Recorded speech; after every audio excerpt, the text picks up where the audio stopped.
Sex is like one of my favourite topics that we're never allowed to talk about in this country. And if it has got a little bit better, it's because of you. Most women don't orgasm through penetrative sex. If there's one myth that drives me insane, it's that women want romantic sex on a beach. No, they don't. They want explicit sex. Way more explicit than men. Yeah. Great sex starts at 50. The thing is, 30% of people who are in a long-term relationship aren't having sex after 2 years. Okay, so what are your top 5 things to have great sex? Well, number one, also know any sex problem can be solved if you can talk to your partner. Yes. How often would you say should we have sex? So what would be a reason for scheduling sex? The more you have sex, the more you want it because your body remembers it, right? The idea is to make sex a habit. But then how do you keep a marriage full of desire? What you cannot do, you mustn't do, is... Oh, wow. I think that's so interesting. I'd never really thought about that. This chat was an absolute must listen to for anybody that is in a relationship and is worried about anything to do with their sex lives or not in a relationship, whether you're young or old, you must listen to this pod. I learnt so much. Tracey Cox is she is brilliant at being understanding, inclusive, thoughtful. She will make you look at it from a man's point of view, a woman's point of view. This is a must listen. I can't stress that enough. Oh, and like and subscribe. You must do that as well. Oh, I mean, Tracey, I have been like literally waiting patiently for this interview. I am so excited. I've got to say, I'm half French, so sex is like one of my favourite topics that we're never really allowed to talk about in this country without being shamed badly, I feel. It's got a little bit better, surely. Do you feel like it has? Yeah, I do feel like it has got a little bit better. And if it has got a little bit better, it's because of you. Thank you. No, honestly, how long ago was it that you were writing for Cosmo, right? Yes, back in Australia. How long ago was that? Gosh, well, I'm now 63 and I was writing for Cosmo when in my 30s. Yeah. So in my 30s I was writing for Cosmo. You look hot. Tracey. Amazing. Okay. So writing for Cosmo in my 30s. Yeah. So that was when it all started, really, was writing a sex column for Cosmopolitan, and then I became associate editor of Cosmo, and Cosmo is all about sex. Yes. So that was the fascination. But the fascination was before that, actually, because my sister used to work for family planning. So while every other kid was reading Dolly magazine and sort of looking at dolls, she was like slipping these leaflets, how not to get an STD, or back then called STDs, and how to put on a condom. I was like, Deb, I'm like 10. So it's in my blood. What I think is quite interesting is this is a really good way to start, actually, for anybody that might be listening or watching that's a parent. I think often we think as parents, we do not want to tell our kids about sex because it's going to make them do it. Because the opposite. It's so much fun. Yeah, so can you explain the kind of the thinking behind why is it completely opposite, and how can it help kids by talking about it rather than not? You remember when you were a kid, you want to do something that you don't, that's mysterious and you don't understand. The more children are taught about sex, the lower the age of when they lose their virginity, the lower the, unwanted pregnancies, all that sort of stuff, because you're taking away the appeal of it. If you say, this is what's going to happen when you have sex, they've got, there's no curiosity there. But what you're saying is not the lower the age that they have sex, because... Oh, no, the opposite. They're having sex when they're older. But the lower the interest, but the higher the age. That's right. Yeah. So let's start that again. So the more information children have or teens have about sex, the earlier you talk to your kids about sex, the better. And you don't want to have that big sit down and have the birds and the bees conversation. You want to talk about it and just drop it into the conversation like you would, your hair looks nice today, or what, are we going to have a banana for breakfast? Just little snippets about sex. And in fact, somebody was telling me the other day, we got a letter for the podcast, and this woman had written in and said, I've been really open with my daughter, she's 12, because my parents were really close with me, and it took me a long time to go to a sex therapist to discover how to orgasm, all that sort of stuff. But she said to her 12-year-old, there's a place on a woman's body that gives you pleasure, and that, we can talk about this later on. And the girl turned around and said, Mummy, when we get home, can you show me where this is, please, and show me what to do with it? So she goes, maybe later, darling, and then writes to me and says, oh my God, what do I do now? And it's like, well, you obviously don't have to show her where her clitoris is, but, don't back away from it. Like, just say, we can talk about that later on. You'll probably discover it yourself. But the thing is, it actually protects children, because they know that if kids know the correct name for their genitals, like vagina, clitoris, breasts, and, it's not like my moo or my whatever. Yeah. Any sex predator is going to be frightened off, because they're going to think to themselves, well, they know this is true. They think, this kid knows what's going on. She's not going to be the one that I can pretend we're just playing a game or whatever. So you protect your children by giving them information about sex. What's interesting, you talking about that in terms of a sexual predator, the language that they might use, or the danger that we're putting our kids in by not telling them the appropriate wording for their genitals. I think that's so interesting. I'd never really thought about that. In terms of online, or trying to find places or ways to teach kids online, are there any kind of things, or is it mostly you have to kind of tell them? Can you steer them somewhere? For anybody that finds it hard to have that eye-to-eye conversation. Yeah, speaking of eye-to-eye, if ever you're going to talk about sex to a teenager, do it in the car, do it when you're cooking, do it when you're not just sitting here like this. That would be the worst thing to do. But there's that website called OMG Yes, Oh My God Yes, which is actually, it's not for teenagers, probably might be a bit much, but for anyone else who really doesn't understand how to masturbate, how to touch themselves. It's kind of like a self-help thing with lots of videos, full-on videos of real women, not actors, masturbating, showing you their masturbatory technique. It's not salacious. It's just a really informative, educational site. I should have shares in this, because I recommend it all the time. That is absolutely brilliant. And there are lots of places where, there's almost so much information out there about sex now. The opposite to when I started out, when there was nothing. But I think I'm trying to think of any other good sites. WebMD is quite good. Just all the medical sites now have sex sections for them. But I would heartily recommend that. But the thing is, that's different about when we grew up to kids now, is that they will have seen porn by the time they're 10. Even little girls. This is they will have seen shocking, porn, isn't it? When you think about how protected we were. Yeah. We saw magazines, maybe. Yeah. I remember finding The Joy of Sex in my sister's drawer, and looking at that and going, wow. They were like funny old things with men with hairy armpits. Funny. It was just ridiculous. I remember finding The Joy of Sex diary at someone's house, and each day had a different sexual position. And that was the kind of beginning of my education. I thought, this is hilarious. I was like, oh, wow, you can do that. Oh, wow, and that. It's so different.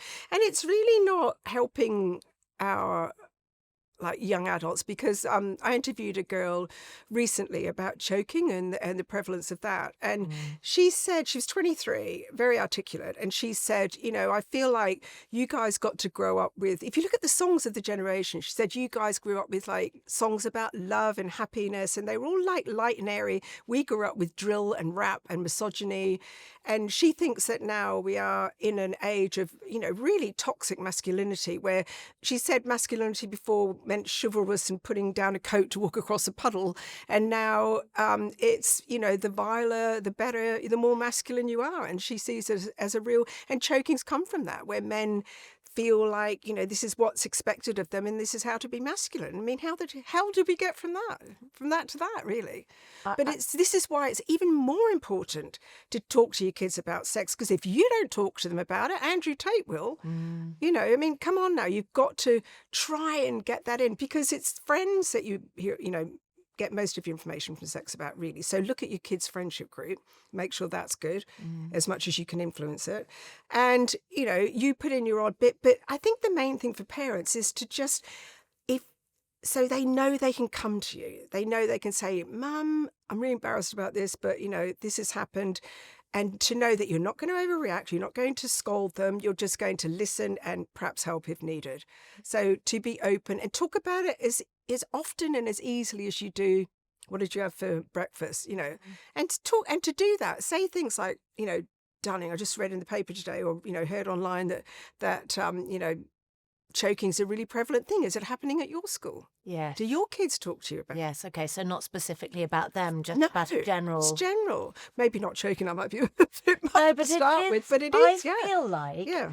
I hear about that on the grapevine a lot from other parents who are nervous about it, or their daughters who have kind of mentioned it, or somebody mentioning it to one of my daughters. It feels like it's around a lot. And this idea of a girl crying in pain during sex, or that somehow upset is better than desire. And it seems like such a weird It is. world we're living in now. I mean, the thing about choking that's interesting is that sometimes it's not only men who ask for it, women ask for it too.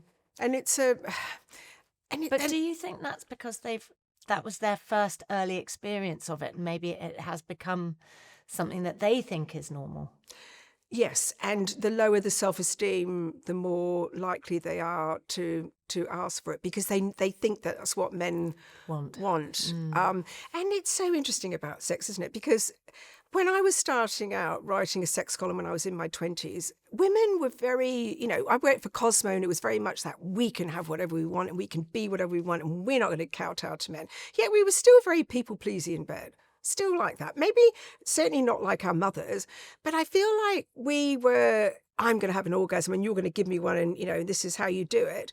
And I feel like we've now gone back to my mother, maybe not my mother's not a good example because she's quite sexual, but to where it was sort of lie back and hope they hit the spot. And there's less feedback now with women. They're still in that, I want him to like me, so therefore I must do this in bed.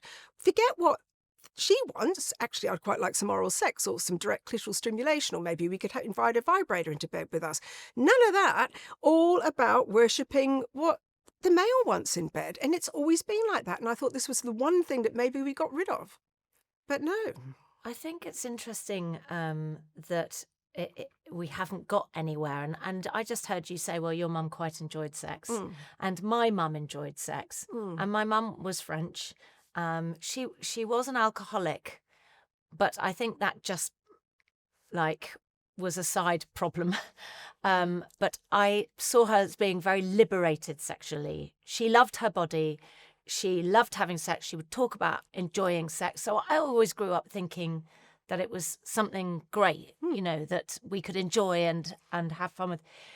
And I wonder if you and I are not embarrassed about it being a lovely thing because of that. Yes. So it's up to us to be those mothers to our children. Yes, that's exactly to help them enjoy their sex life without guilt.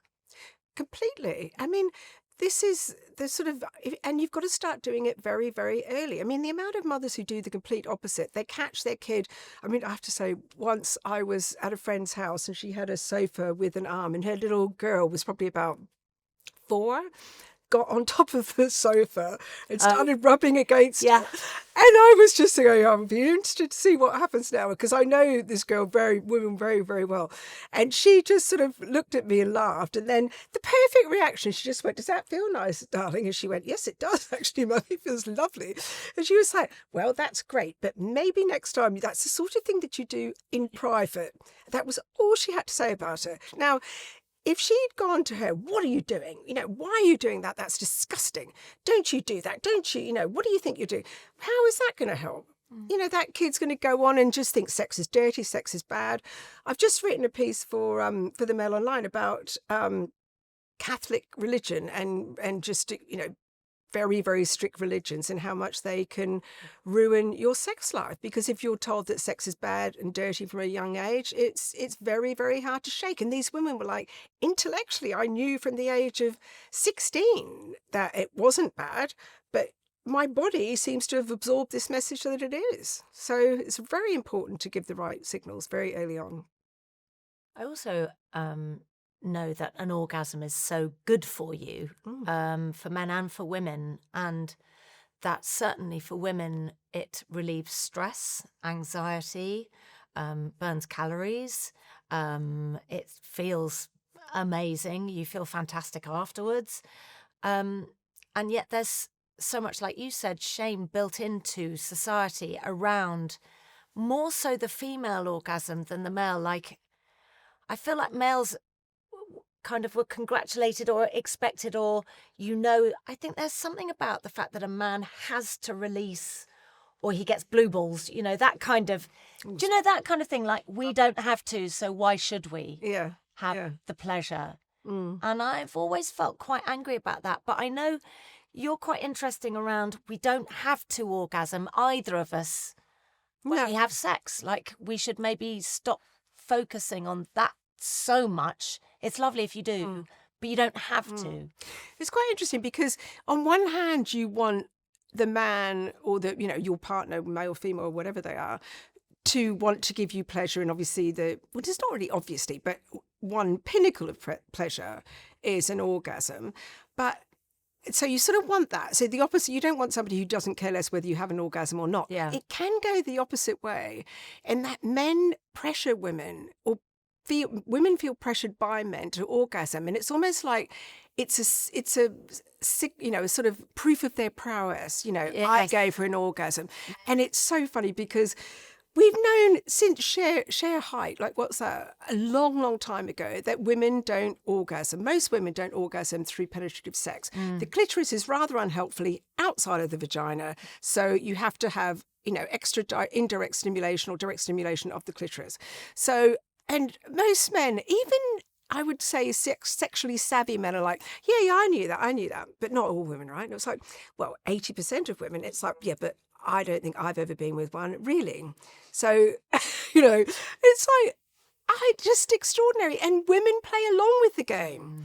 They play along with this game. So, of course, that if you play along with the game and pretend that you have an orgasm through intercourse, you're not doing yourself a favour. You're certainly not doing the next person that comes along a favour.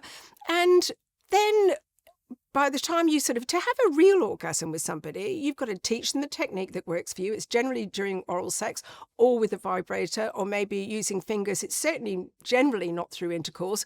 And the noises that you make and how you look when you're having a real orgasm is completely different than the one you faked. So no wonder the poor bugger's, confused. No wonder men are so confused by it all. I don't blame them. So we play this game and it just continues. And it's, women wouldn't need to fake orgasms if they weren't expected to have one. Yeah. And men wouldn't expect women to have an orgasm if they knew how to actually give them one. So it's a bit of both of our faults, really. Have you ever thought, or met men that would be prepared to let go of their orgasm? No. That's quite interesting, isn't it? But it's so easy. I think whoever built our bodies must have been really worried about women enjoying sex, which makes sense because of the procreation thing, doesn't it? Because if we enjoy sex as much as men, yes, I hadn't thought we would be running about populating the earth, and women are there to have the babies and stay at home. Because if the clitoris was inside the vagina, we would be orgasming like that through intercourse, like men do. I mean, if we could have an orgasm as easily, women can orgasm easily if you know how to do it, but through intercourse, I mean, imagine what the world would be like. We would both be having orgasms. Running off, procreating all over the place. It's like, it'd be amazing, wouldn't it? Yes. Just think how wonderful the world that would be. But we'd be having sex probably too often. There must be a reason. There must be an evolutionary reason why the clitoris is not inside the vagina. There must be. But yes, men have sex so easily, and orgasms, if you can have them so easily, are an amazing thing. Look at, if somebody said to me, you're not allowed an orgasm with your vibrator, I wouldn't like it. But I have, I probably have, yes, I have met one or two men in the whole of my life, and I'm not talking about personally, I'm just talking about letters, everything, and I get a lot, who can't orgasm. I can Who I've talked to can't? men who can't orgasm. Yes. So Yeah. So you can get men who find it very hard to orgasm, but I can't imagine a man who would be interested in having sex if there wasn't an orgasm at the end of it. So I have heard of men, young men, who can't orgasm. That's also becoming a thing. Is that pornography, do you think? In what way can't they orgasm? They just can't achieve orgasm. Can you become numb from pornography? Oh, yeah. It To depends on orgasm. often you can become like, it's sort of like desensitized. Desensitized. Yeah, they need more and more and more, Yes. stark images and graphic images, Yes. then nothing does it for them. Yeah, you can. I mean, porn can be an addiction. Most men don't have an addiction to porn, by the way. Right. Just watching porn a lot when you're young does not make you addicted to porn. Mm. The main addiction to porn is when you have a sort of a disparate thing where, like, often people who are deeply religious who watch porn have a porn addiction. They don't watch it half as much as somebody who's not religious, but when they do, they feel terrible about themselves, and it becomes this sort of toxic cycle. So that's more a definition of porn addiction than. So, I mean, obviously somebody who watches it 8 hours a day is addicted. Yes. And I heard a story about a man from a doctor who came to see him because his penis was just blistered and sore and he could not stop masturbating. That's a masturbation addiction. Okay, yeah. When you're in pain, when you're masturbating, but you're Yes. still doing it. That's Yes. so great. But I don't know whether porn is quite the evil we make it out to be. Mm. I think most men see porn for what it is. They don't take it seriously. It's a bit of entertainment. They like having an orgasm. It's quick, it's easy. What's wrong with it? So long as it's not interfering with sex in real life. Yes. That's the way they think, right? I guess that's interesting, isn't it? Because people are often really down on pornography generally, Yeah. aren't they? They're so... Yeah. I mean, there's obviously bad things with porn, but Yes. I generally think in most relationships, and I don't understand why women get so funny about it. I mean, Why women would get funny about their partners watching porn, yeah. Hey, mate, pornography, him going off and taking care of himself when he feels like sex and you don't, that's a terrific way to cope with, mismatched libidos, or him just wanting sex when you don't. Mm. I mean, porn's a great way. This is what I recommend to people. If you feel like sex and your partner doesn't, go off and have sex with yourself. Why? And they worry because they think, oh, he's looking at this girl on the screen. She's nothing like me.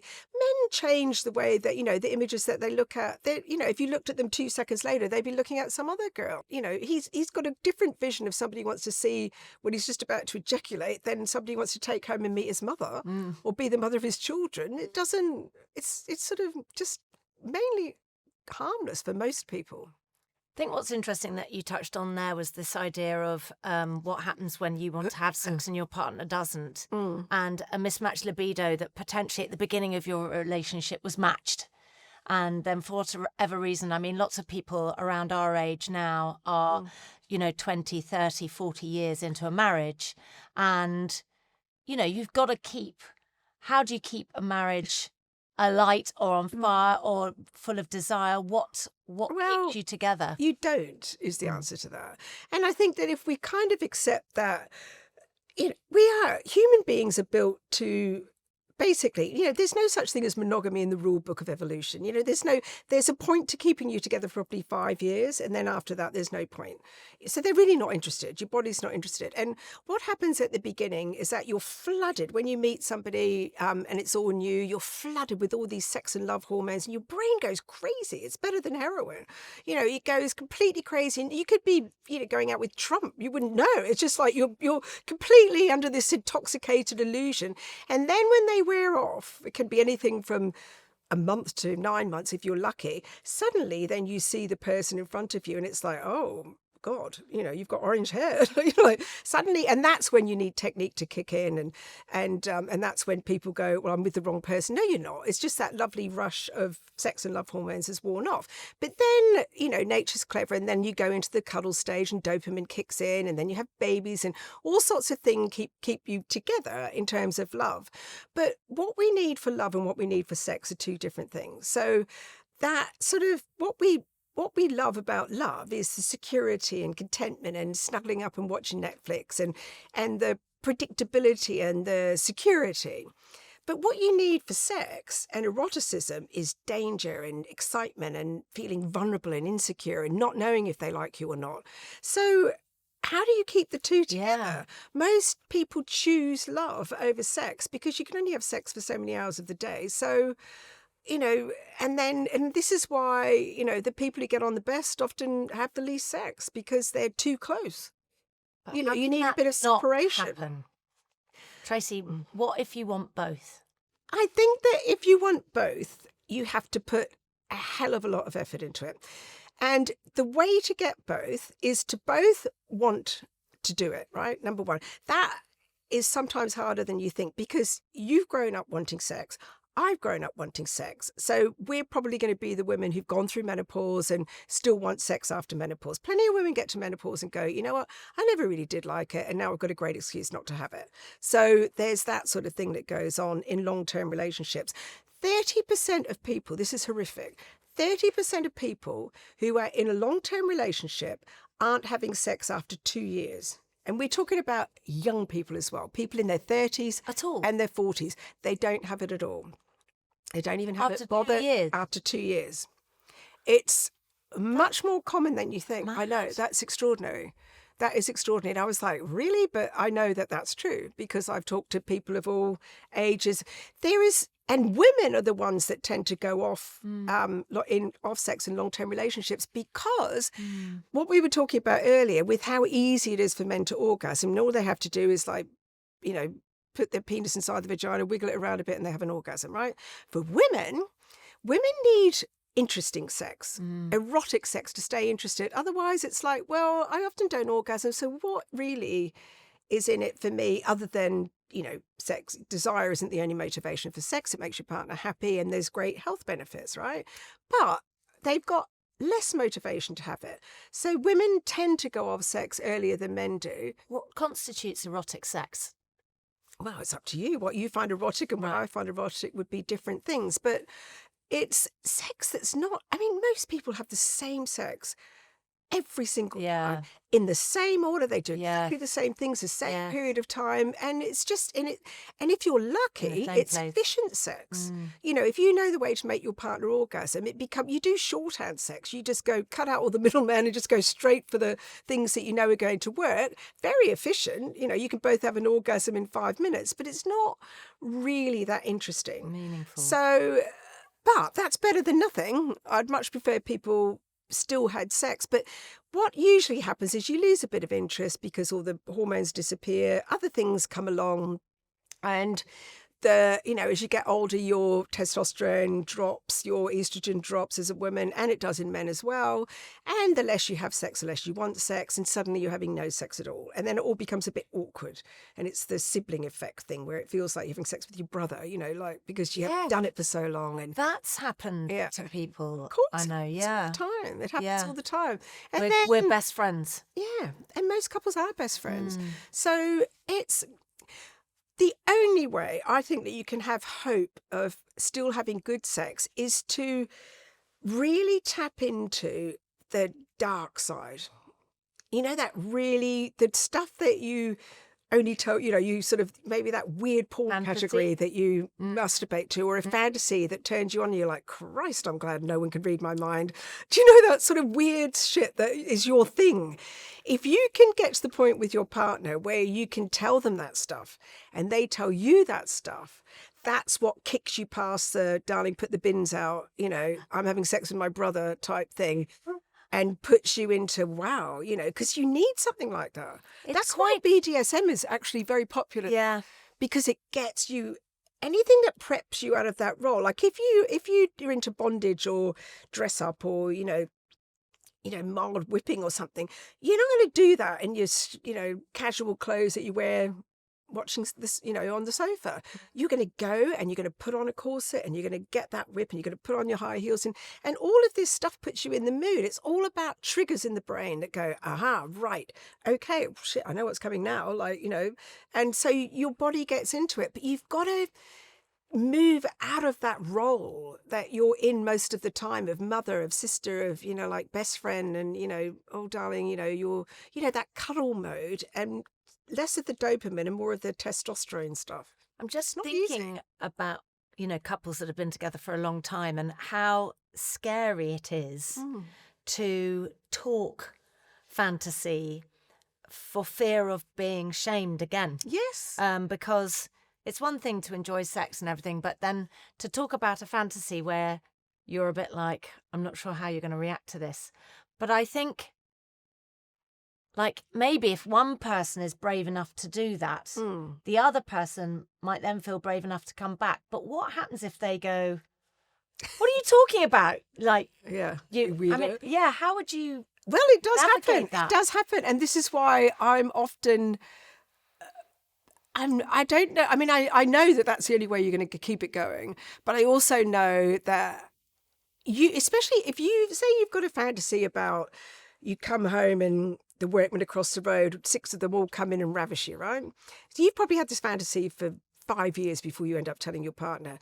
Now, you've had 5 years to get used to this. They haven't. They haven't had any idea. So if you come in and say, actually, darling, I want to tell you my fantasy about the workmen, see those workmen across the road? Well, I often imagine he's like, oh my God, she thinks this is what's going to happen when I'm what she wants. This is what she wants, and also, what does that mean? And so you've almost got to prepare the person. You take baby steps. You don't come out with that fantasy. You would be leading up to things and saying, to your partner, God, I feel like we've got in such a rut. Remember when in the beginning, we used to be really adventurous? Yeah. Isn't there, maybe we should go, remember that used to turn us on. Maybe we should try that. Little inch forward. And then you can move yourselves along to go, God, have you ever thought about anything really weird? Do you have something that really turns you on, but you've never told anyone because it seems really weird? And you sort of don't give them the big thing, you give them a little thing. And that's how it all, comes out. But you've got to have a partner who's also good at talking about sex. Yes, which is also difficult sometimes. I mean, I feel like it's also quite a good thing to say to somebody when you're just broaching the subject, is that fantasy is called fantasy because it is a fantasy, and that if they do say something, don't worry, you're not going to read that as them expecting it to actually happen in true life, because those kind of things would be marriage ending often if they happen in true life. The whole reason why they're so erotic is because it's not going to happen. That's exactly. Yeah, you must say that. Yeah. That's exactly the first thing I say. If you go to share a fantasy, you've got to say what you want done with it.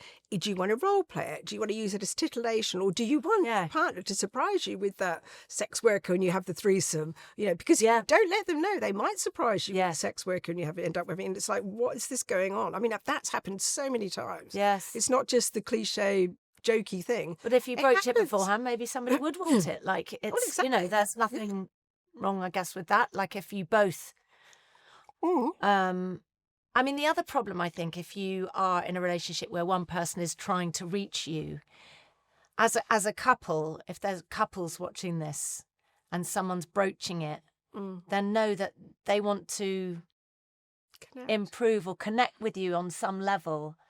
And I always think if you don't try and reach out and connect, then if someone else connects with them on the outside, they're in danger. Yeah, that's right. That if you love somebody, it's really worth trying to stick close in that way. And if somebody, it's really hard, even somebody who's really good at talking about sex, you are vulnerable when you're saying to your partner, I'd like to have sex more often, and actually I have this thing I wish, would you mind doing for me or whatever. I mean, that's, they risk ridicule, being judged. They risk their, that person going down the pub and telling their mates, or, you telling your girlfriends or whatever. And it's a highly vulnerable moment. So even if your partner suggests something that you think, what the hell?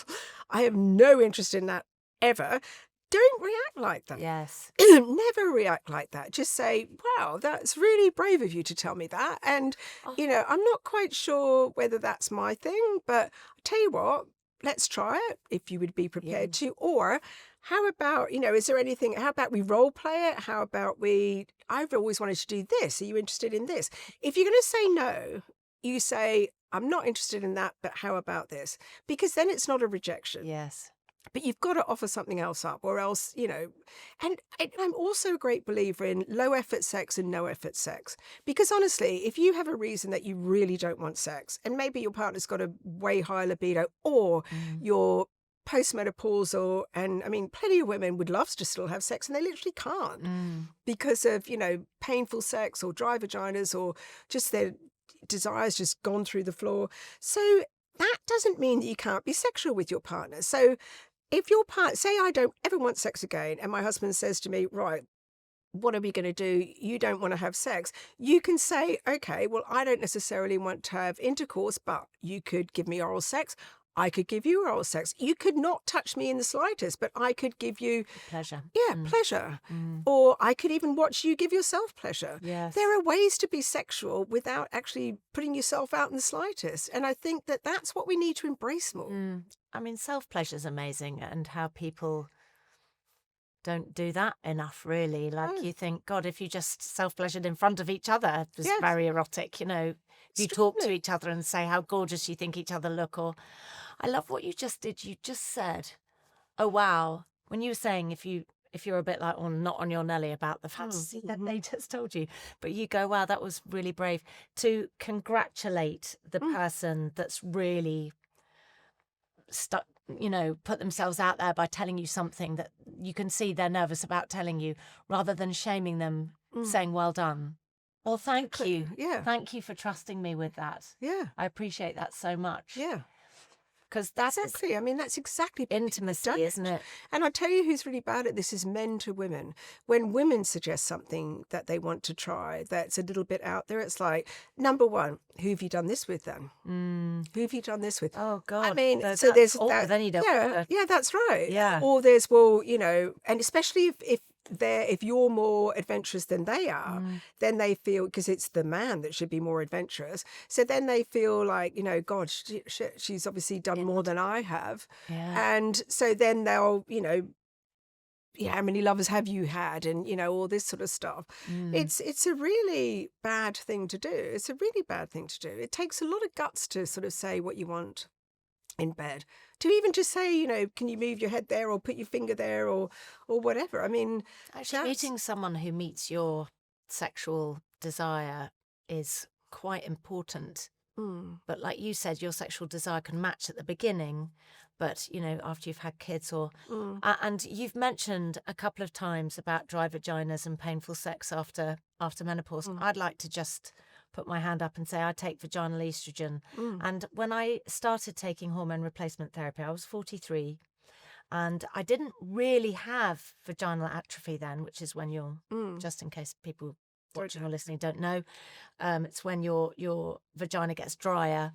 But I did get it kind of in my early 50s and started using vaginal estrogen, and it has revolutionized my whole life. Because I felt like my vagina was getting shorter. Yeah, I know. And it was painful, and it was, I got, even masturbating or using a toy or something like that, just wasn't the same. Anyway, vaginal estrogen has reopened my shop, and it has been, my vagina feels like it used to. It's comfortable. I enjoy sex again. I find orgasming easier because I'm lubricated down there. It's all better. So I just wanted to say that as a point of I agree. But also for STIs or any kind of infections, because you're lubricated more, you don't get so many. There are so many benefits to it. And go and see a menopause specialist if you're nervous about it, or a doctor, but they but it is safe. They Very- now know yeah, that yeah. vaginal estrogen, even if you don't want to take HRT. HRT, women in their 80s, 90s can start taking vaginal estrogen. It is an amazing medicine. Yeah, because that it's women, topical, so yes, it's only on the area. But I think that does make a huge difference. But I also think, I mean, no sane woman over the age of 40 should have sex without lube. yeah. I mean, and that was the other thing I was going to say, was this is something I was shocked about, is that some men think that lube is somehow cheating, and women have to hide the lube because, like, what's wrong with, what does that mean I don't turn you on? It's like, oh, for God's sake. So many things affect vaginal lubrication. You can have drunk too much alcohol. You can be dehydrated. It can be the time of the month. It can be menopause. It can be so many things. And the same things that affect how much semen they produce. But it's okay for them. But for some reason, it's a big insult for you to have to use lube. It is My God. absolutely pathetic. I hadn't thought about that men create less or more Of course they do. semen, but we don't go, oh, you What's didn't then? you didn't produce enough of that. Like, can you imagine men going off and secretly kind of getting more semen or something inside their penis so they can look like they ejaculated enough, so that we don't shame them about it. It is I had ridiculous, never thought isn't about it? that. Yeah. That is mad.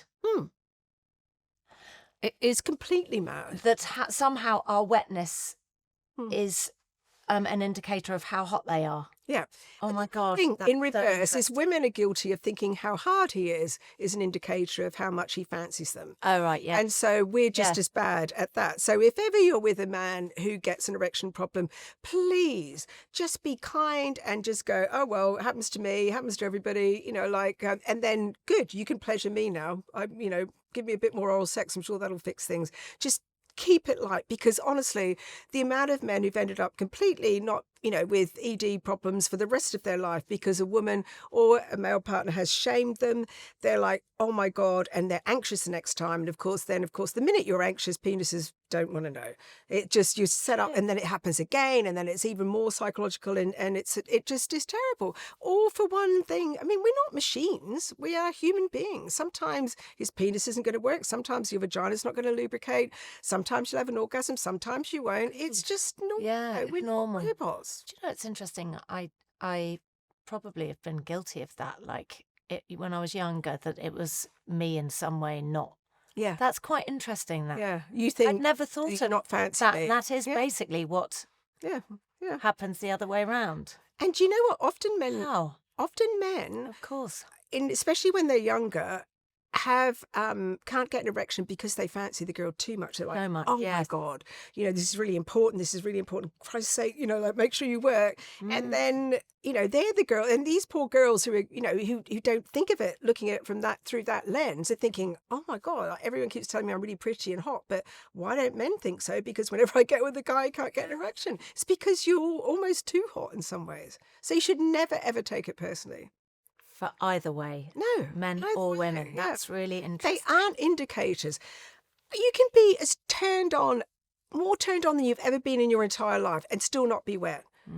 You can be as he could be as turned on by you more than any other female has ever seen and still not be hard. There are so many other indicators. They are not the indicator that we should, they're not as the sort of be all and end all as we think they are, particularly past a certain age for men and women. But even before that. And in terms of desire, I always think desire is such a wonderful thing. And I think in a long-time relationship, if you've been with somebody for a very long time, it can get to the stage where it's like, are we going to shag tonight? It's like that. It's like that. You were talking about taking out the bins and doing, and sort of while you're cleaning up dinner, it's like, shall we shag tonight? And that's what it gets down. Yeah, that's what it gets down to. And I interviewed Paul Brunson. Paul Brunson, and he was talking about foreplay starts straight after the last time you had sex. Yeah. And I loved that idea. Yeah. So what do you think? Because I'd like to hear this for men and for women. What do you think are the things that spark desire in women? I think I think women are more turned on by words. Yes. And I mean, the big thing now is audio porn. Have you ever listened to audio porn? No.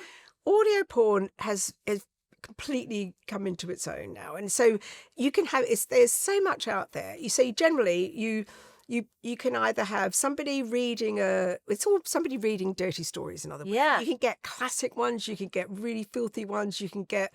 Did you listen to that podcast Dirty Diana with Demi Moore? No. Oh my God, you've got to listen to it. What? It was made during COVID. Now this is a sign that we have got a little bit better about sex. So it's Klaus Bang, Demi Moore. They're the two main characters. And it's all about this. Demi Moore plays this woman called Diana, and she records audio porn, and she's making a fortune on the side, but her husband doesn't know. And at the beginning of each episode, she got all these famous people, women, to talk about so they come in and they tell Demi Moore their fantasy, and she records it for this audio porn channel that she does. And all these quite famous actresses are talking about quite explicit fantasies. Right. And then men or women paid to listen to this. So, but it's not just the podcast. I mean, this is a fictitious thing, obviously, but there is tons of audio porn out there, tons and tons of it. If you look up audio porn, and it's brilliant because You can look up audio porn. Yeah, just look up audio porn. You go into it. There's millions and millions of ones to choose from, but there's probably I've done lots of stuff on this on my website, which is traceycox.com. But how it's great is that you can. Because when you said what turns women on, words and stories turn women on. So Yeah. you can have your earphones in, be listening to audio porn, and he could be giving you oral sex, and you're in a completely different world. So wow. not with the person, which is nothing against the person, but the whole point of monogamy and making it good is that it's the monotony of monogamy in a way. So Yes. any way that can take you out of that is good. 80% of people fantasize about other people when they're having sex with their partner that they've been with forever. It's not that the partner's not sexy or fantastic. You've just slept with them too many times and habituation's kicked in. Or you can have the audio porn playing so he can listen to it as well. And that's your backdrop. So it's an alternative to looking at porn, which is often what couples do, which kind of does it for him more than her most of the time, though there's great porn for women. So I would say that's one area that women could explore. I mean, look at the 50 Shades phenomenon. Ah. That was extraordinary. The books were... Anyway, you might... I just wanted to say something. So I was reading 50 Shades of Grey. A girlfriend of mine told me about it. I was getting on a flight. She said, buy it before you get on the flight. Read it on the flight. I was reading it on the flight. And I was like, because obviously I'm Davina McCall, so I was like, I'm reading this book and people are looking at me, and I kept like putting the book down like that. So when people walked past my seat, they couldn't see what I was reading. And then I lifted it up. And then finally an air stewardess saw. She was coming round. And she saw, and she looked at me, and I went like that. And then she went, like, I've read it. Like, it's amazing. Yeah. I was like, oh, it's amazing. But you know what? It was. Yeah. Did you ever read Nancy Friday? Yes. I mean, Nancy Nancy Friday was, those books she was were the first. They were fantastic. Now, so Nancy Friday is look, real women. I've got goosebumps from saying Nancy Friday. That's how good it was. Because she got Sorry, women around the world to write in their fantasies, and she didn't edit them very much, and they were hot and explicit. And shocking, and it completely got rid of that image that women want romantic sex on a beach, like with the wind and the waves crashing. And no, they don't. They want absolutely shocking, explicit, way more explicit than men. Yeah, she was the first one who did that. And 50 Shades. But what I found interesting about 50 Shades, there are millions of 50 Shades books out there, but it's all word of mouth and how things spread. But what 50 Shades did, which I thought was quite interesting, because around that time, I'd go to places or dinner parties and people would go, oh, sex, darling, who has sex? We don't have sex, do we? And it was almost like a boast to not have sex. And then that happened. And women who hadn't felt like sex in decades, suddenly, I remember being on holiday once, this woman said to me, God, I picked up 50 Shades, and she said, I actually woke my partner up at 3:00 in the morning. We had sex for like 10 years and said, can you have sex? And he was like, what? okay, but because of that book. So whatever you think How about great the is books, that? it doesn't matter. It It's so started good. this revolution Yeah. for women because it's interesting sex. Yes. It's naughty sex. It's forbidden sex. It's like stuff that's not this Mm. treating you. I mean, I'm sorry, but every Valentine's Day and people put rose petals on the bed, please. We don't do It'd Valentine's be Day. like a bucket of cold water for me. I don't want Every day is romantic. Valentine's Day. Oh. Like every day is like I love you. Like I don't need to have one day. Sex should be a bit dirty, not Yeah, romantic and exactly. loving And it's like say you have to like this, if you're going to do it one day, it's got to be this day. It's like no, I'm not going to do it when you tell me. I don't know. There's an argument for scheduled sex.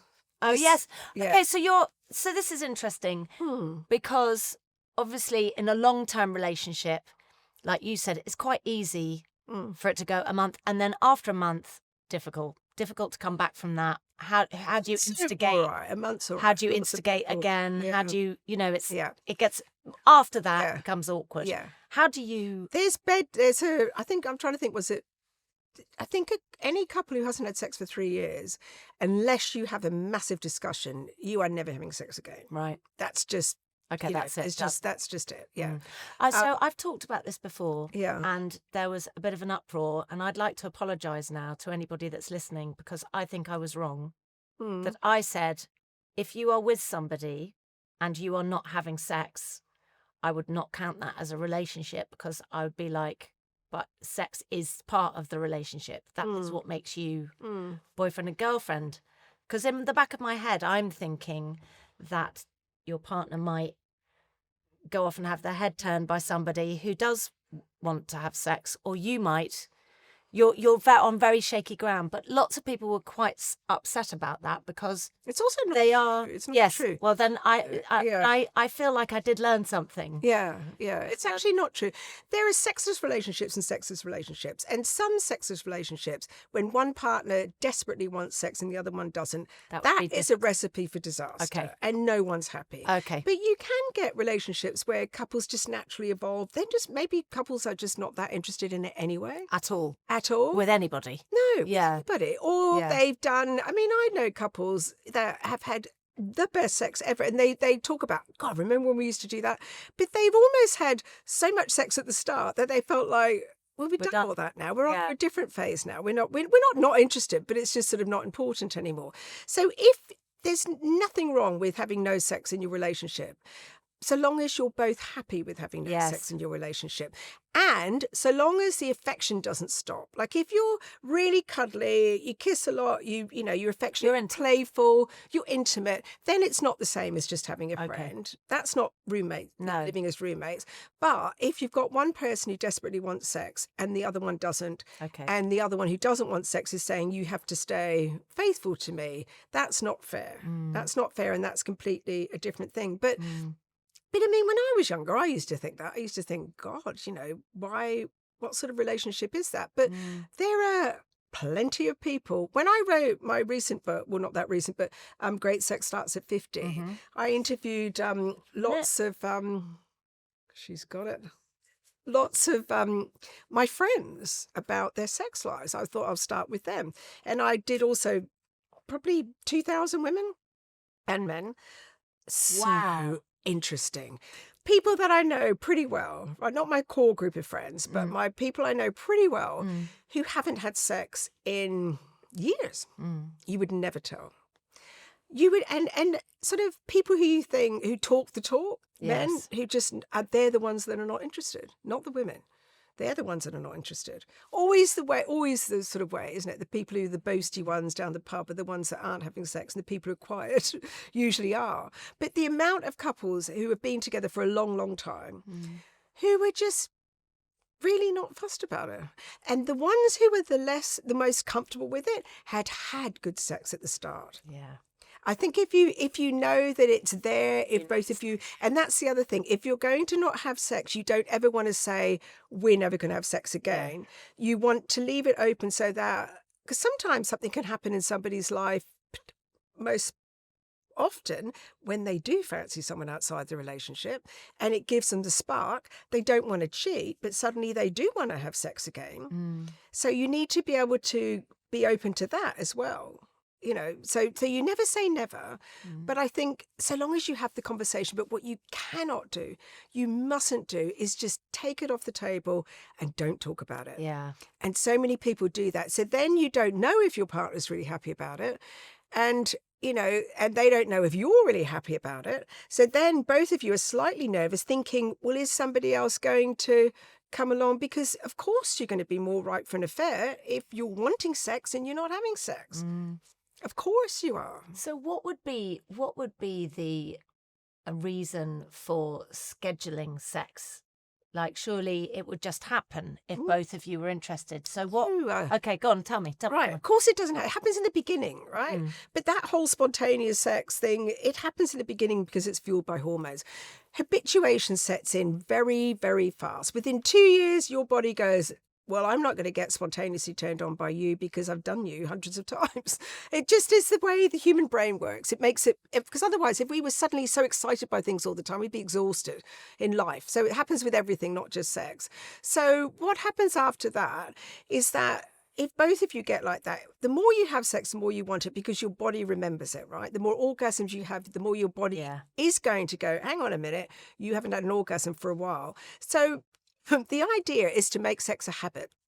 So you can do that by going, my partner and I used to have like Sunday sex, and we'd have this, we knew that sex was like Sundays was sex day, and it would be like, great, we got sex day. But you wouldn't just do the same thing. You had to come up with an idea of something different that you would do. And it'd be your turn one week and their turn another. Oh, that's a great idea. Yeah, so you can't just say, we have to have sex tonight at 10 o'clock and we're going to have the same sex we've had for the last 50 that sounds years. really boring. Terrible. Yeah. Terrible. But if it's a bit of a playful thing, and it's like, okay, well, this week we're going to do this, and you can take it to, it could be a tiny little thing, or it could be something big where you have to plan for it, or it's up to you. But it's, people rattle on about spontaneous sex, la la la. Anticipation is just as good. It's just as good. And if there's one myth that drives me insane, it's that we had so much spontaneous sex at the start. We never planned anything. We never planned sex. You plan sex more at the start than you do at any other time. What am I going to wear? What we're going to do? You change the bed linen, you look at your underwear, you think about what trick you're going to do. You go, you pick the restaurant. You lighting, music. Exactly. Thank you.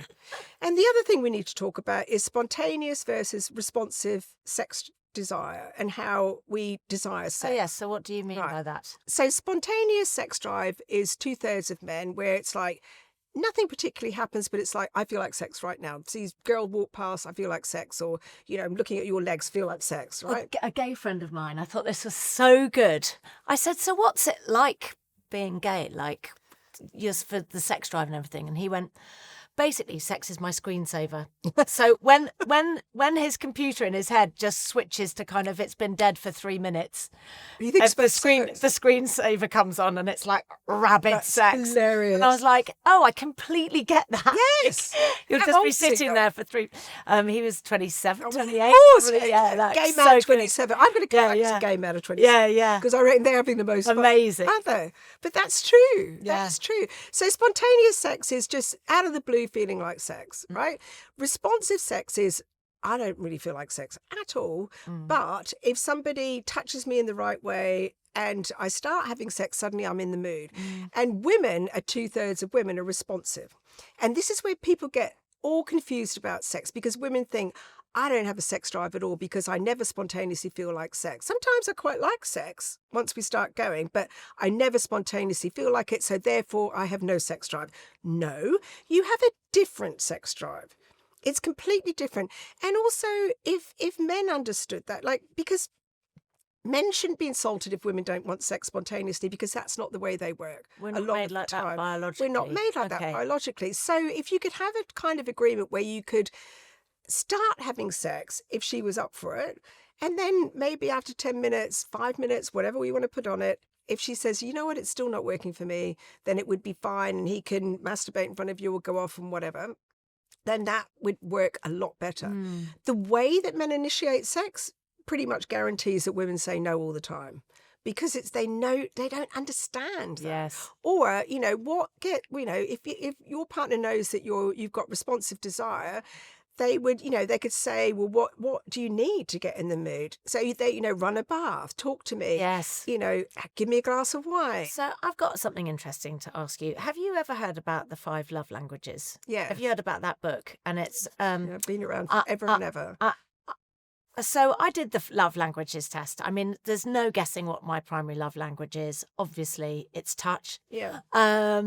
And then it's acts of service, and then it's words of affirmation. So in that order. So if I get touched 6 or 7 times a day, and I just mean like an affirmative knee rub, shoulder rub, face stroke, something, I feel loved. Yeah. So that's quite interesting. Yeah. And if say we do something like a clean up and he helps me and that turns me on, like I feel loved, if you know what I mean.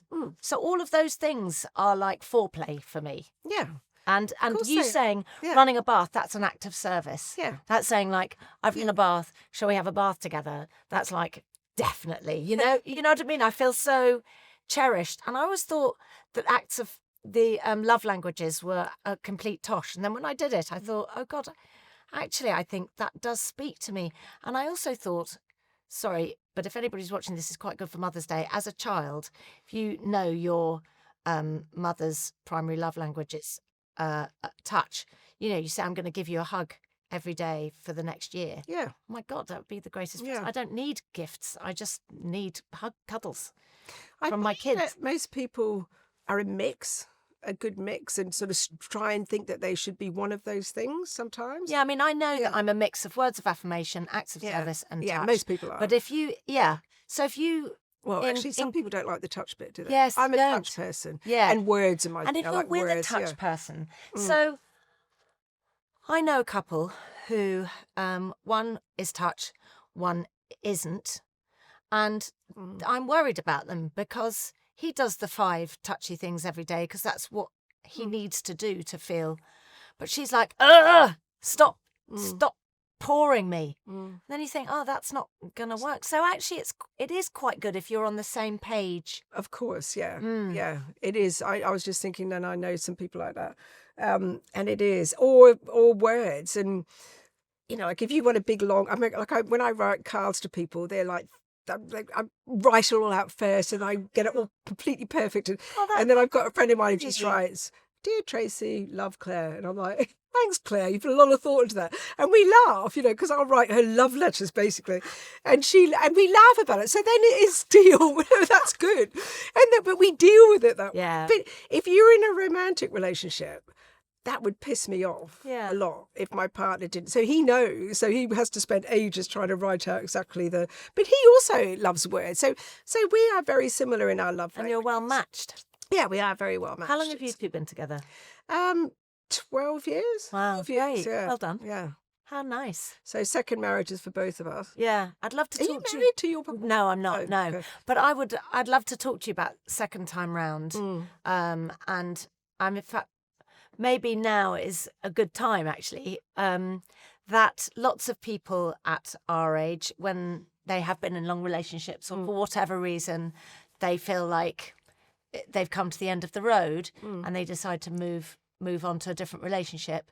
It can be, as you said, 50, great sex after 50. This is a time when you feel amazing as an older woman, more confident, more comfortable in your own skin. Talk me through any couples that you've met that are second time rounders and what it's like. I think that for women particularly, well, it's much easier to have great sex after 50 if you're going to be with someone new. Let's put it that way. I think that if you've been with the same person the whole of your life and you hit 50 and you get all those sort of problems and it cannot be the best time of your life, you can get past it and suddenly feel liberated. I think with age, women get better with age. They often get more confident. Not all women, but some women get a lot more confident. They stop doing the people pleasing in bed. They stop worrying about not having the perfect body. They think, actually, do you know what? I've always wanted to go to a sex club and I never have. They get braver. And those are the women that end up having great sex. But often what can happen is that they're in the same relationship and the men tend to get more conservative as they get older. Women can often get less conservative. So Right. paths, you sort of going like this. So often that can be, the motivation. People think women aren't interested in sex. They are.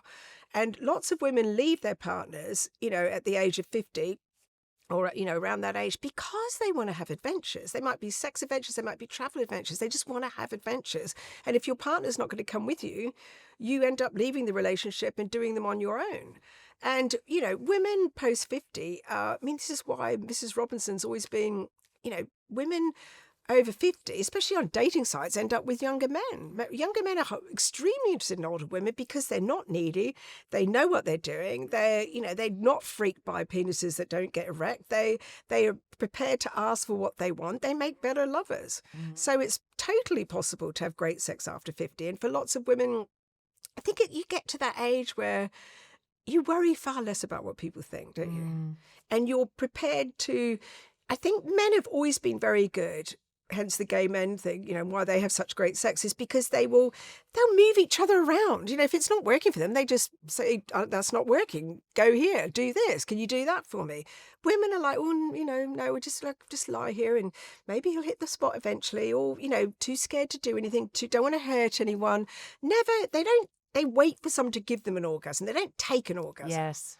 And once you're past 50, you take them, you direct the show, you do, all this sort of stuff that you should have been doing all along. You become more male. It's good to be selfish in bed. It really is. It gets you satisfaction. And a lot of the satisfaction that people get from sex is seeing their partner, really turned on and aroused, isn't it? I mean, even if you don't necessarily want an orgasm, it's lovely pleasing your partner if you still feel that way about them and want to please them, love them enough to want to deliver a great moment for them, and that would make you feel good as well. I think what is also interesting is this. It feels like there is a big boom in non-monogamous, open. I guess you call them polyamory. Polyamory. And I wonder if you're seeing that in the over 50s as well. Younger people. Yes, I mean, I feel like I can see it in younger people, definitely. But is that something that you see or not so much? No, not so much. More, I think, because we've been brought up with monogamy, serial monogamous. Most of us are serial monogamous, and that continues on. They might have lots of different lovers and sort of go down that route, but not so much I'm going to have a primary relationship and also see people on the side, but really strong in 30-year-old women. Very, very strong, late 20s, early 30s. So, and it's the women that are more interested than the men, I've noticed. Work. I've never done it. I've never been able to do it because I'm so jealous. Yes, I don't know how that would work. Because you have to be one of those rare people where you have to sort of, look, if I was going to invent a model that would keep everybody happy, if you could do it, that would be the way to do it, because you'd have people get together in the beginning, have all this great sex, all the sex hormones, and then they move into the comfort stage. And there's something lovely about that as well. There's a lot lovely about that. That's why we stay. And you have children and you do all that sort of stuff. But the hot sex that your body desires is pretty hard to get with the person you've had sex with the whole of your life. So the best way, the easiest way to get those sex and love hormones come flying back is to have sex with somebody else. It's the lazy way, but it's an easiest way.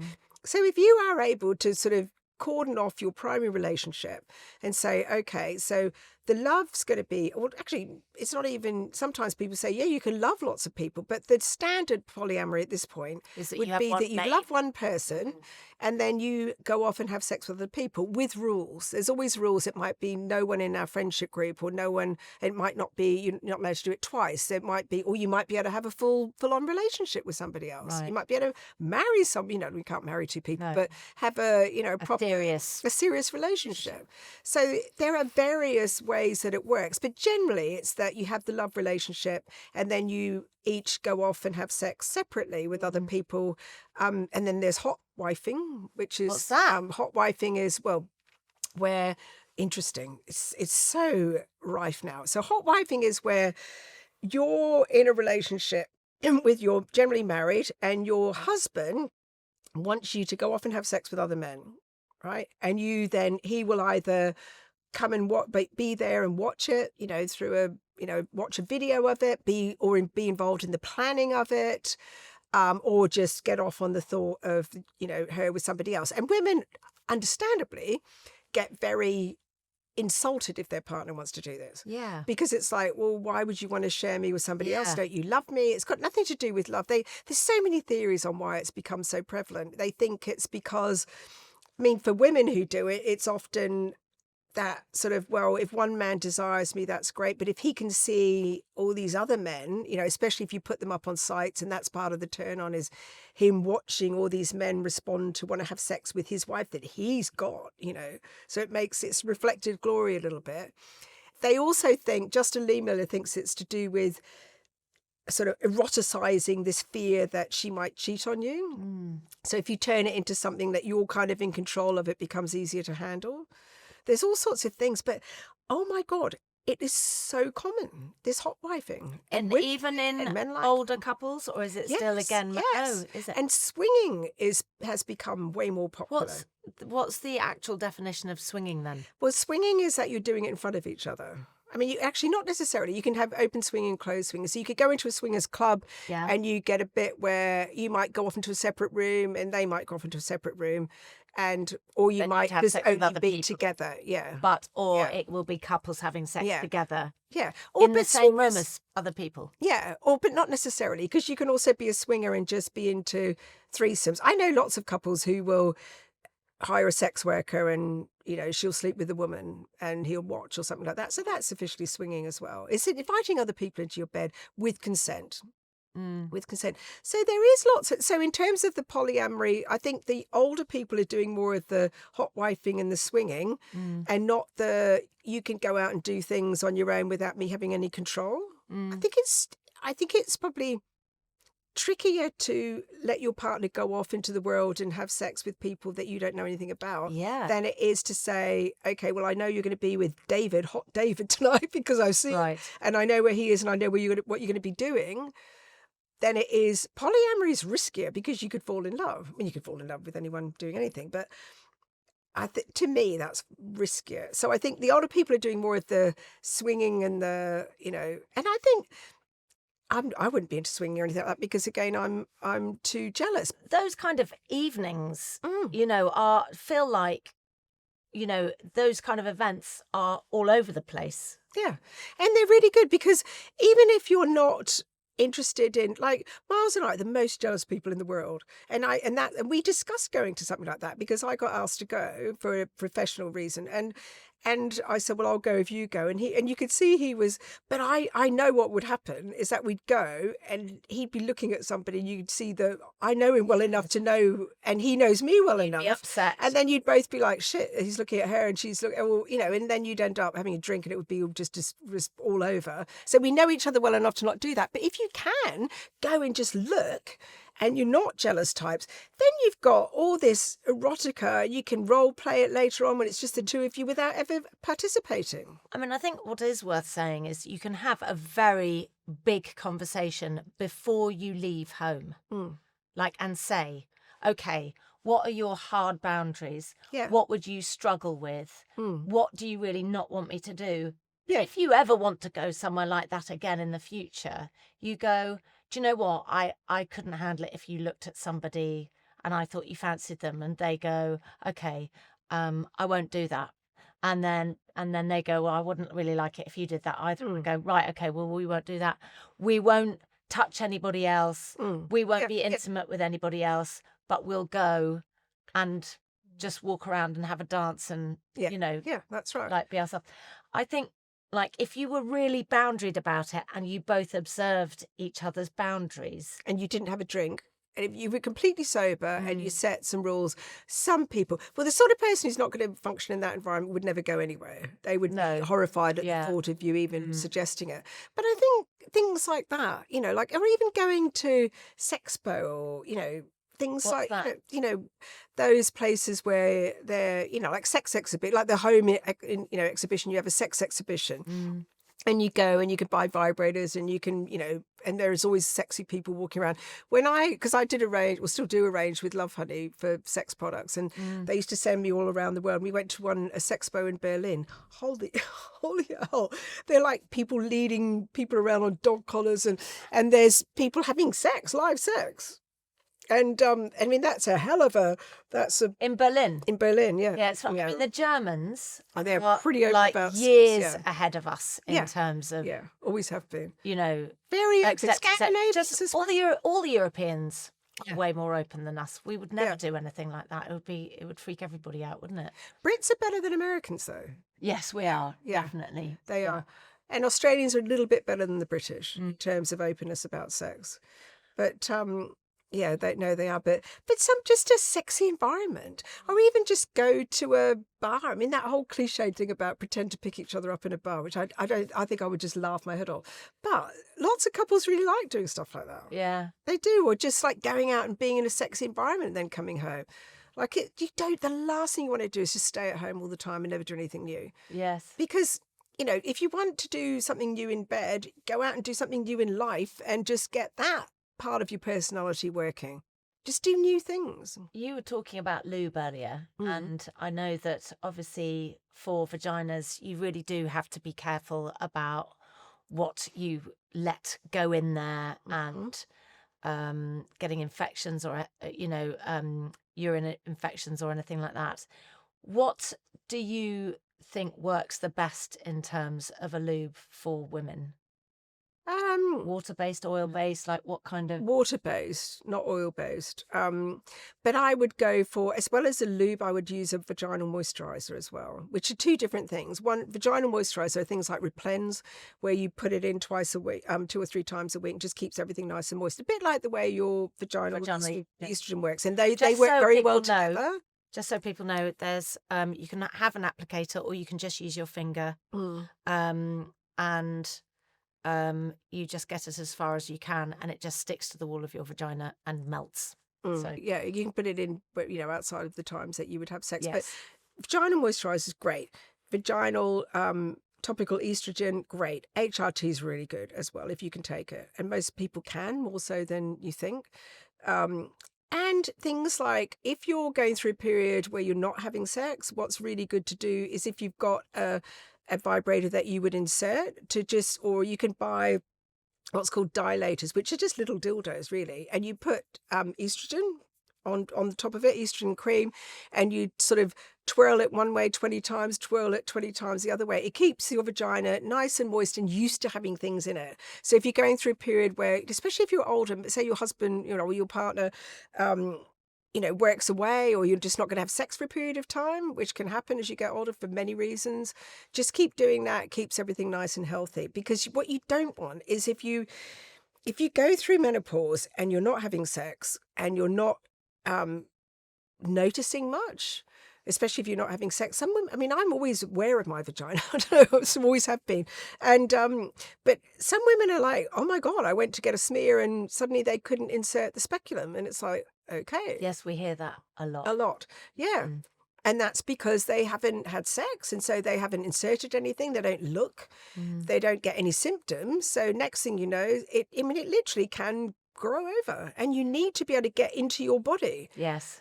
So Safety. it's for safety reasons, for health and things like that. So another thing that no one talks about is something called vaginal sclerosis. Yes, I've got that. People, it's not a great thing to have, can I tell you? Yeah. And so what is it? It's I think it's like I don't exactly know. It's a skin infection that gets into the skin of the vagina, and what it does is so you've got a nice healthy vagina, with the vulva. And everything's all plumped up and together, and it makes the skin collapse. So everything's kind of collapses. And then the skin gets all confused to what it's supposed to do. So it sticks together where it's not supposed to, and it's just a mess. And you can think, oh, it's just menopause. Oh, it's just a dry vagina. Oh, I know, and I know all about this. I write about it all, and I didn't realize I had it. So the telltale things are a bit of whitish. If you get a mirror and have a look, it's kind of white. A little bit of white patch or something like that. Just be careful, go and see about it, because it can actually break down your vulva. It can destroy clitorises. You still have the nerve endings there, you're fine, and it can cause great pain. So it's different than just vaginal dryness. What happens? Just comes with age, I'm afraid. One of those things, but it's very similar to eczema. It's very similar to psoriasis. Same thing out there. Very similar to just normal old menopausal symptoms. And I had no idea. No idea at all until I went. Yes, you can treat it with a steroid cream, but you want to get it early because it can cause a lot of damage, and it's not great. It's just it's not as nasty. Well, that would be very helpful. Yes, Lots of women. yeah, it is because and I am really educated about sex and vaginal things and gyno things, but I didn't spot it. But anything that doesn't feel right down there, seek help. But women do it. You just get told, it's menopause. Here's a tube of lube. Get a bit of vaginal estrogen and you'll be fine. They don't look. They don't ask questions. And it does manifest very much like a menopausal symptom. So, like you said, go and see a clinic if you could afford it, or get referred to a clinic on the NHS that specialises in menopause, and they will probably be able to spot it. I wanted to talk to you a little bit about sometimes it's the women that are still keen to have sex, but it's the men that as they get older, they're a little bit less interested. I've been talking to lots of men recently, because of all the work I do around the menopause, about what happens to men as they get older, and if their partners have gone on HRT and are feeling much better and their symptoms are better and they've got vaginal estrogen and their shop's open, and then they are feeling up for it, and then they're not up for it because their testosterone has got so low that they just have lost desire, really. And that men can also go and get checked out hormonally. And sometimes these things can manifest in a similar way to perimenopause does for women, in that you would be feeling tired, less interested in sex, low mood because it's, puts you in a good mood when you feel a bit frisky, lack of motivation. So all of those can be symptoms of that. And if there are men watching or listening, do go a male hormonal, it doesn't have to be a man, but a hormone doctor specialist, or male hormones. Even if they're not low on testosterone, what happens, the equivalent to menopause for men is ED, like erectile dysfunction. So men, we're coping with my vagina doesn't get wet and oh my God, my natural desire for sex. Men are coping with the fact that their erections aren't as hard.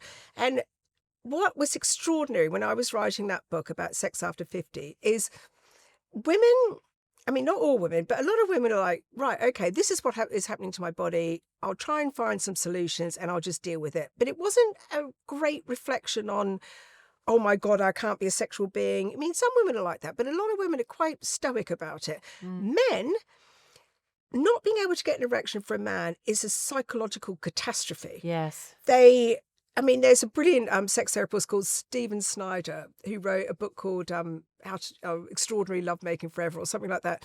And he said, he's a New York sex therapist, and he said, if I get an emergency call from a man, I know it's because he couldn't get an erection. It is the worst thing that can happen to men. Men would rather not have sex than have sex without an erection, even if it doesn't involve penetration, even if they're just going to get a blowjob, even if they're just going to get somebody masturbating with their hand. If they don't have an erection, they are not interested. It is absolutely, totally all part of the male psyche, and it happens.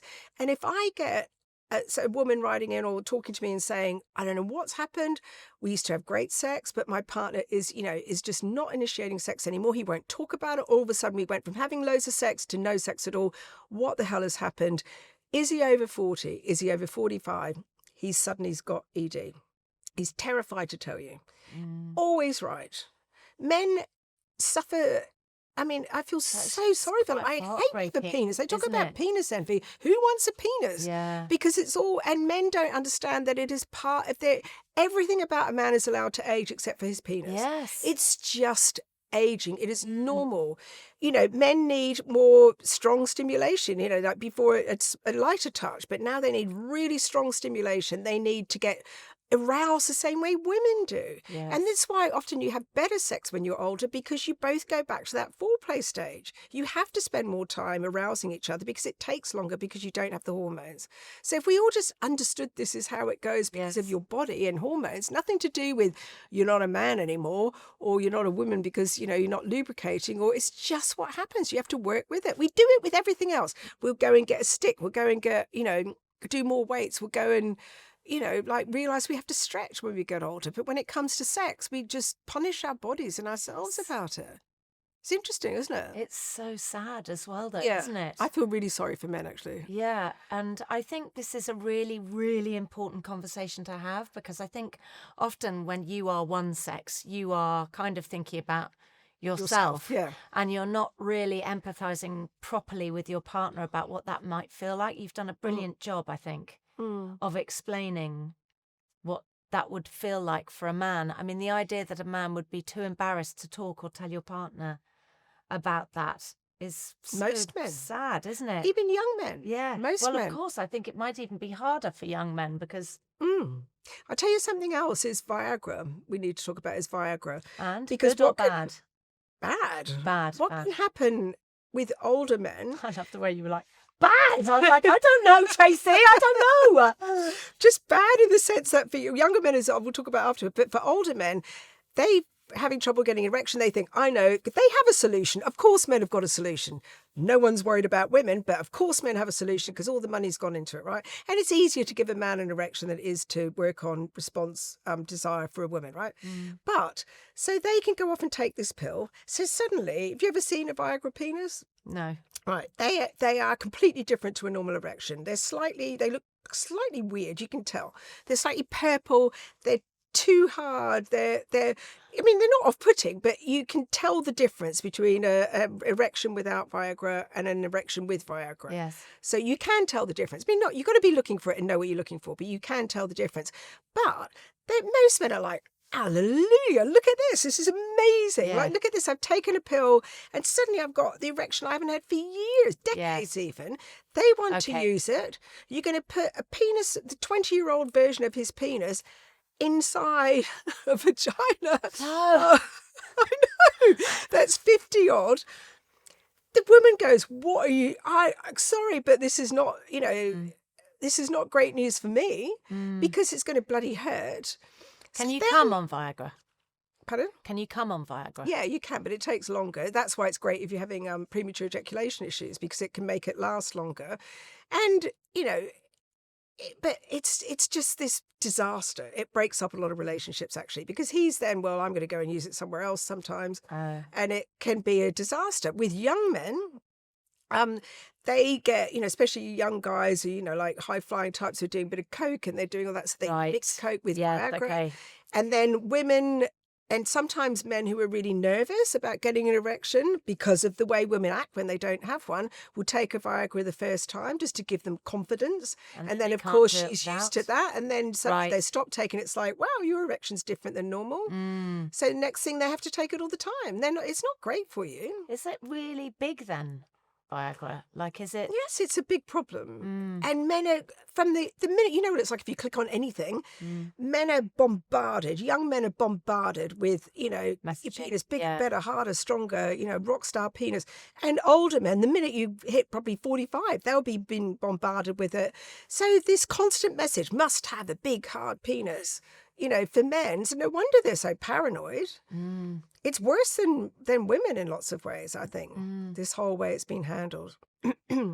You were just mentioning about, if a guy would be taking that too much, it's like increases the risk of an affair or something, or an infidelity. And I was just wondering how, or in your experience, can a relationship properly recover from an infidelity? Yes. I think so. And I think the person who's done the best work on this is Esther Perel, or Esther Perel. And because nice people have affairs. People have affairs for all sorts of different reasons, but it's not generally, for women, it does tend to mean that she's unhappy. Lots of happily married men just get into a position where they're opportunists. They, it's at the right time. They think, oh my God, what's it going to hurt? And suddenly the whole world comes apart. And so I think, I struggled with jealousy so badly as a child because my dad had an affair, and then I went to see a jealousy therapist. And I remember, and I was married to my first husband, and he said to me, so if say you're at a party and your husband's gone missing for a bit, and then you walk down to the end of the garden and your husband you just see a sweet little kiss on the lips between him and an ex-girlfriend that he hasn't seen for years. What would you do? And I said, instant divorce, absolute, never, that would be it. And he said, what about if you had 3 children, you've been together 40 years?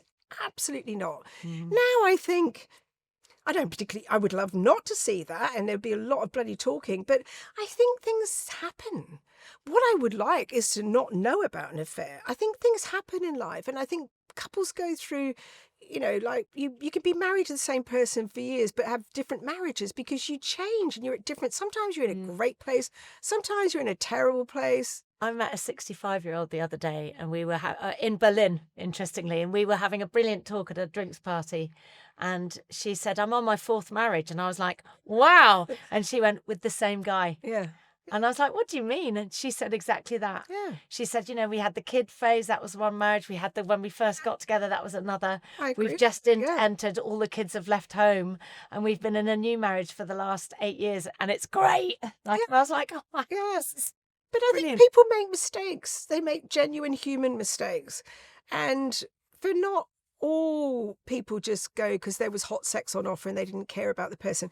It's generally when somebody's drunk. It's generally when, or they're, something's happened. Like, surprisingly, lots of people end up having an affair after a parent dies because they feel like, I don't know, it's a very, grief is a very interesting thing. Grief is extraordinary and what it does for people. But, and of course, the person that they're with is like, oh my God, what the hell? You've just lost your mother. And what you thought the solution to that was to go off and have sex with somebody else. But it's like this sort of primal reaction to something. It's not something that I particularly understand, but nice people who are in love with their partners sometimes make mistakes. And I hope I never have to go through it because I don't think I'd be very good as my dad. But I certainly wouldn't walk out the door. I would hang around long enough to know the circumstances. You said you'd rather not know about it. Absolutely. So, say somebody's confronted by their partner, are you having an affair? You don't lie, right? Because you should never lie. I think, like, if you find out... No, I don't know. Or you think, oh, okay. Listen, if you've had an affair and it was... And I'm not going to be popular for saying this either, but if you've had an affair, it was a genuine mistake, you deeply regret it, it's over, and you're probably never going to get found out. What is the point of putting your partner through that? I do not. If you really still love them. Absolutely. What is the point? You're probably going to break up. Yes. Both going to be unhappy. What is the point? If you're having an affair and your partner calls you on it, sometimes I think you're better off saying, yeah, I am, and this is the reason why. Because people often have affairs to get themselves out of the marriage. They kind of want to be caught because there's a big problem. They've been saying for ages, I'm not happy, I'm not happy, I'm not happy. The partner's like, yeah, whatever, you're always whinging about something, and they don't pay attention. And it can be, and that's why some couples recover, because the other person goes, actually, yeah, they're always two people. And not talking about the opportunistic affairs are completely different. They're usually when somebody's drunk and they haven't thought it through. I'm talking about genuine affairs that happen because somebody's not getting something from the marriage.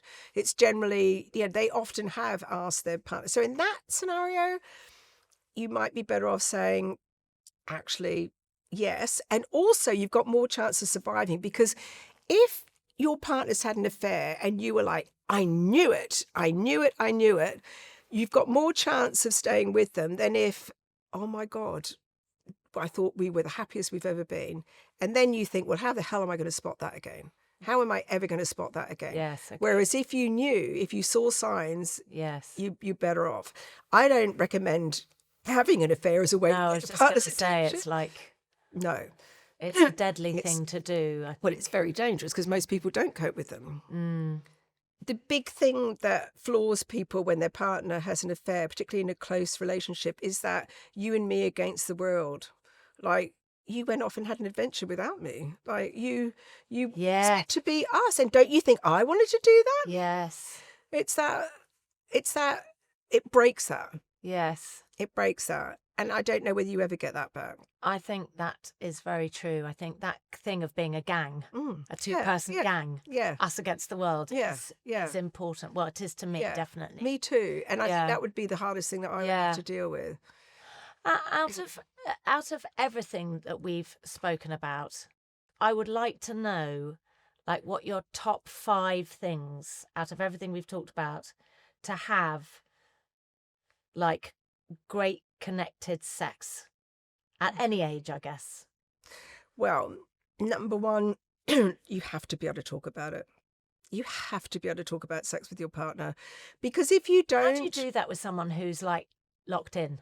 Well, you have to make them talk about it, because you have to, because everybody talks about sex at the beginning, you know, weren't we great, we did that. That's easy. But the minute there's a problem, that's when people stop talking about sex.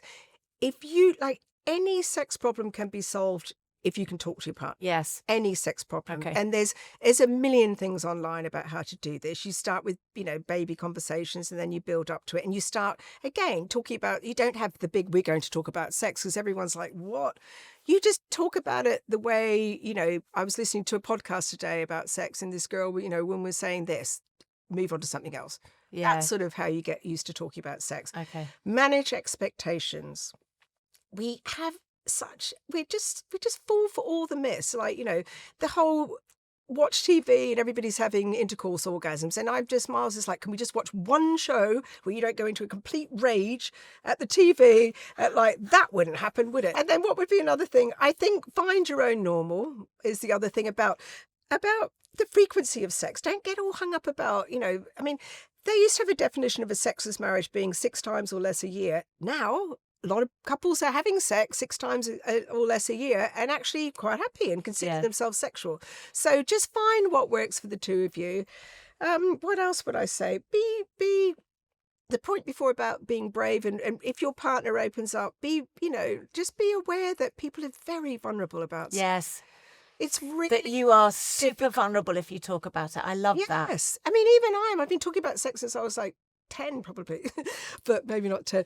But, you know, and I'm still vulnerable. And you know, you've got to have a partner who's not going to shame you or call you weird or just and understand about it, and understand, like, I don't know how people get through relationships if they're menopausal and they can't talk to their partner and say, Christ, this is happening. Can you believe it? And some women are like, I don't want to tell my partner this, you know, like, I want them to see me as sexy. Well, you're human as well as sexy. Guy who I know, who came round to the house and knocked on my door in his mid-60s and said, I just wanted to say thank you for your menopause documentaries. And I was like, oh my God, are you kidding me? He teared up and he said, me and my wife sat down and for the first time we talked about it. And I thought for all of those years where she'd been perimenopausal that she didn't love me anymore, that it was me. And when she explained that it was something else and she always had loved me, everything felt fine. Then when she was distant or angry or flew off the handle about something, he'd think, it's not me, it's the menopause. Everything changed for him. And I thought, oh my God. A wonderful story. It was worth doing just for that guy. Yes. Davina, there would have been many, many, many people who watched that and thought that. Because people aren't open about things. And it's absolutely ridiculous. I mean, your partner's meant to be the person that you can say, you know, this is happening to me. And also it normalises it. So if I say to my partner, I've just had this vaginal sclerosis, oh my God, it makes me feel so unsexy and it means that I can't do that anymore. And then if he has erection problems, he's going to feel much more able to come to me and go, well, you're talking about that. Well, my penis isn't doing what it should be doing. So it just normalises sex. The fifth one is desire isn't the only motivation for sex. People, I mean, something like 25 to 30% of the times that a long-term couple have sex is because they want to please their partner. They do it to please their partner. Right. Not that they particularly want to have sex. Right. And then the partner's doing it to please them at other times. And virtually, I think they reckon half of most sessions that long-term couples have are not mutually satisfying.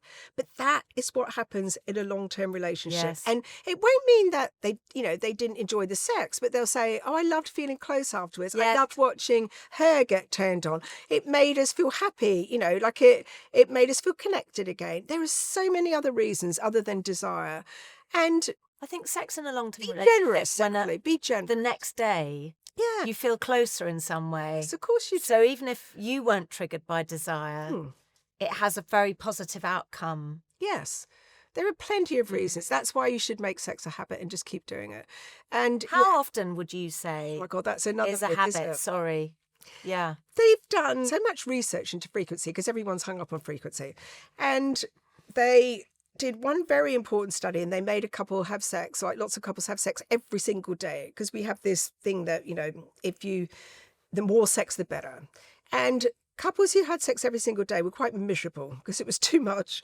And they found the perfect time for couples to have sex, to reap all of the health benefits, stay connected, but not too much, is once a week. Once a week is the magic number.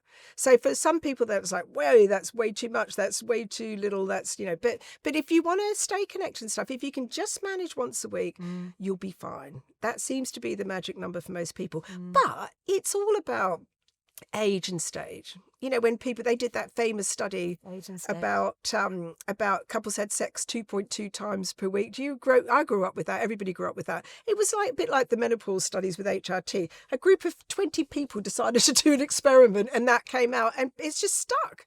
It's like the 7-year itch was made up for a movie. God, that's so That was funny. a 7-year itch. I thought the 7-year itch was a thing. Yeah, it was made up That's for so a Mary funny. Monroe movie. It was a fictional point in a fictional book within a fictional movie. There's never been a 7-year itch.